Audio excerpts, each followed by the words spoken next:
Kody Brown and Robyn Brown have not been in the same room, on or off camera, in years. And yet, somehow, impossibly, they are still the two main characters of each other's storylines. Not because they want to be, not because the show forces them into scenes together, but because the story they are each telling about their own life only makes sense when the other woman is standing somewhere in the background of it. That is not a coincidence. That is a structure. And once you see it, you cannot unsee it. If this kind of deep dive is what you are here for, hit that like button right now and subscribe to SisterWives Crew, because we are going places with this one that the show itself has never gone. Let us start at the beginning, or rather, at the end, because the end is where this story actually gets interesting. Kody left the plural marriage in November of 2021. She packed her things, she moved to Utah, she eventually found David Woolley, she built a new life, she wrote a book, she launched a cooking brand. She became, by most metrics, the fan-favorite success story of the entire SisterWives franchise. And Robyn stayed. Robyn stayed in Flagstaff, stayed married to Kody, stayed in the house that the rest of the family deeply resented, and built what she describes as a stable, committed, intentional marriage. Two women, two completely different outcomes, two completely different brands. Here's the thing about brands, though. A brand only works when it has something to push against. Kody's brand, the whole architecture of it, is built on the idea that she left something that was not working and chose herself. But chose herself instead of what? Instead of staying, instead of accepting less, instead of a marriage that was making her miserable. The contrast has to exist, or the choice does not mean anything. And who is the living embodiment of the stay? Robyn Brown. Robyn, who did not leave. Robyn, who doubled down. Robyn, who is still there. Now flip it.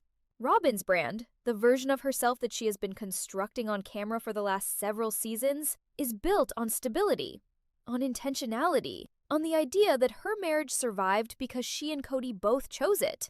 But survived compared to what? Compared to the marriages that did not survive? Compared to the wives who left? Compared to Kody, who walked out? The contrast has to exist for Robyn's choice to carry weight. And who is the living embodiment of the exit?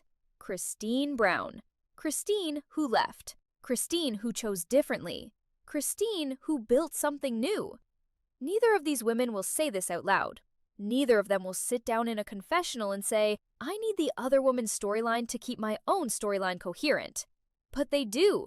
They both do. And that is the trap they are both in without acknowledging it. Now, here's where it gets uncomfortable, because I want to push on something that the fandom tends to let slide. If Kody is genuinely over it, if she has truly moved on, if she is living her best life in Utah with David and her kids and her cooking show and her book deals, then why does Robyn's name keep surfacing in her on-camera moments? Not in a vindictive way, not in an obsessive way, but consistently, specifically, with a weight that you do not put on someone who no longer matters to you. On November 2nd, 2025, Kody said it plainly. She said she felt betrayed by Robyn. Not by the situation, not by Kody, by Robyn specifically. And then she said she felt like she could never really trust her. Ever. That is not the language of someone who has fully closed a chapter. That is the language of someone who is still working through what that chapter meant. And now, flip it again. If Robyn is at peace, if she has genuinely made her peace with the family fracturing, if she is settled in her marriage and her life and her sense of purpose, then why does her September 22nd, 2025 budgeting comment read like a rebuttal aimed at someone who is not in the room? The comment, for anyone who needs the context, was essentially this. You just must have had a different priority of where your money was going to go than I did. That is all.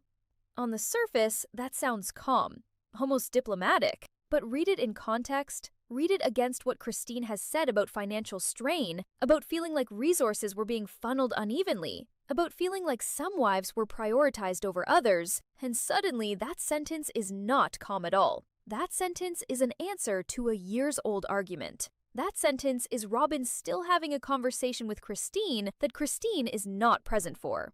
The non-relationship is doing more work than either of their actual relationships. Let that land for a second. The space between these two women, The silence, the absence, the years of no contact. That space is load-bearing. It is holding up entire narrative structures on both sides, and neither of them is talking about it directly. Let us talk about Janelle for a moment, because Janelle is the clearest outside data point we have on what the current family geography actually looks like. In September of 2025, Janelle said it plainly. There is no contact, really, with Mary or Robyn or Kody. She was not being dramatic. She was not performing hurt. She was just describing the shape of things as they are. And that shape is this. The family has split into something that no longer functions as a unit. Janelle is close with Christine. Christine is close with her kids and David. And on the other side of whatever line got drawn, there is Robyn and Kody in their Flagstaff house, operating as a separate household, a separate story, almost a separate show. That September statement from Janelle is not a temporary status update. It is not a rough patch. It is the new architecture. And once you map it out, you realize that what Sister Wives has become is not a polygamy story anymore. It is a story about what happens to a community when the thing holding it together stops working, and the people inside it have to figure out who they actually are without the structure. Christine answered that question by leaving. Robyn answered it by staying, and neither answer has stopped the other one from being relevant.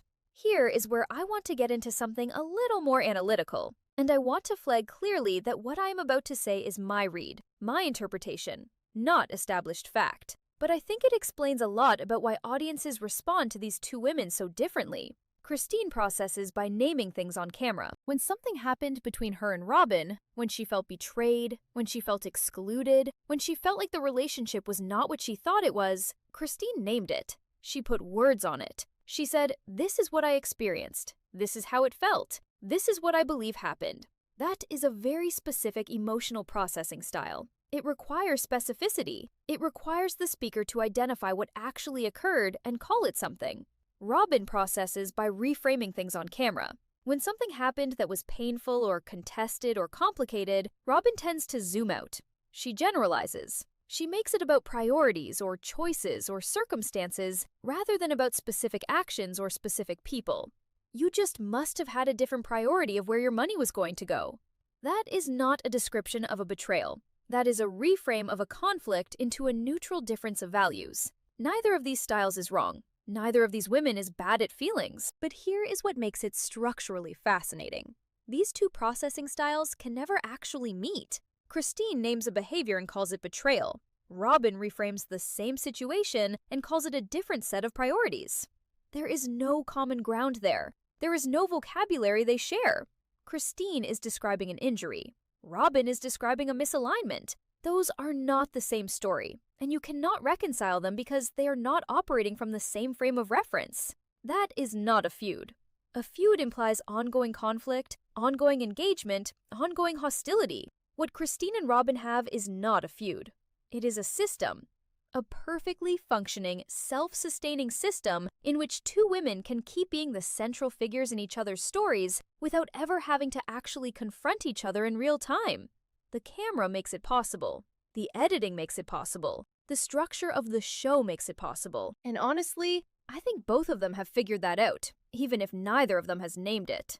Now, let us talk about why audiences respond the way they do, because the split in this fandom is not random. It is not arbitrary. It maps directly onto the specificity gap between these two women. When Christine cries about Robyn, the tears land. They land hard, actually. And the reason they land is because Christine is specific. She is not crying about the family in the abstract. She is not crying about plural marriage as a concept. She is crying about this woman, this friendship, this specific set of moments where she felt like trust was broken. Specificity creates emotional credibility. You believe her because she has done the work of identifying exactly what she is grieving. When Robyn cries, and she does cry, often, the tears sometimes land softer. Not always, but often. And I think the reason is that the target is frequently diffused. She is crying about the family. She is crying about what she hoped for. She is crying about the dream of plural marriage and what it was supposed to be. Those are real tears. Those are not fake tears. But when you are crying about a concept rather than a specific person or a specific moment, the audience has a harder time anchoring to it. They do not know where to put the emotion because the emotion does not have a specific address. That is why the fandom splits the way it does. Team Christine tends to be people who process by naming things. Team Robyn tends to be people who process by contextualizing things.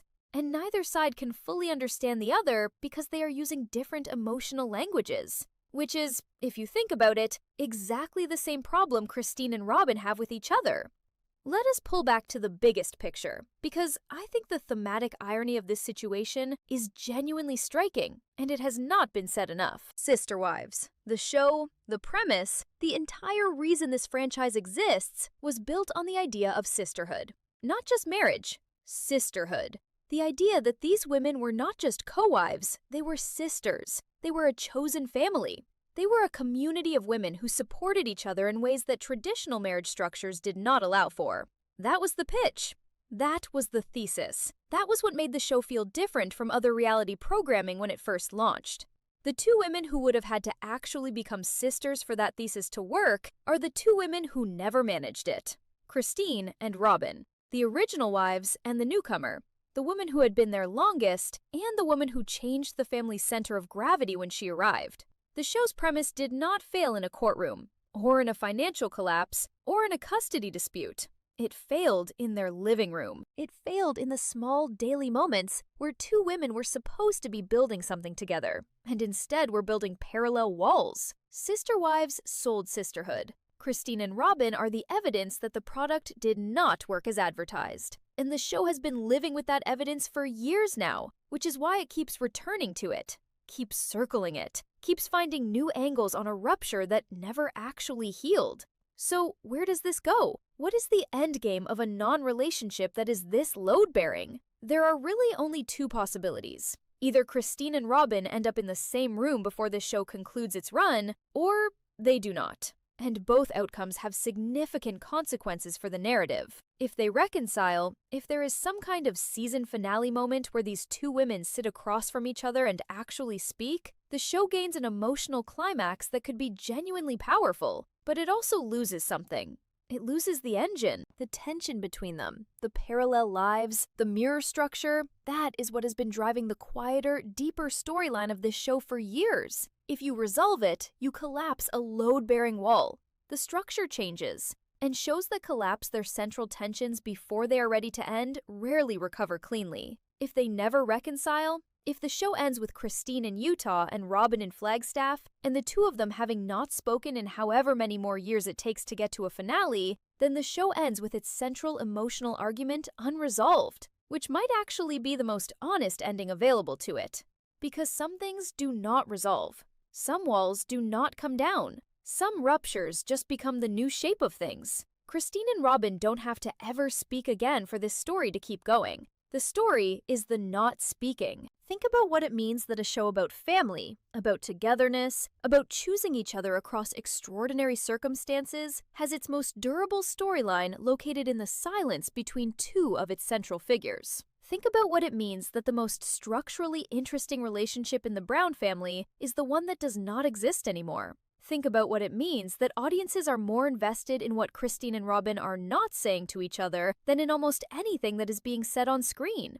That is the quietest engine of Sister Wives. Not Kody's ego, though that is loud enough. Not the legal battles, though those have been significant. Not the financial pressures, or the real estate drama, or the religious complications. The quietest engine, the one that has been running steadily underneath all of it, is two women who once shared a life, and a family, and a kitchen, and a future, and who now share nothing except the weight of what the other one represents.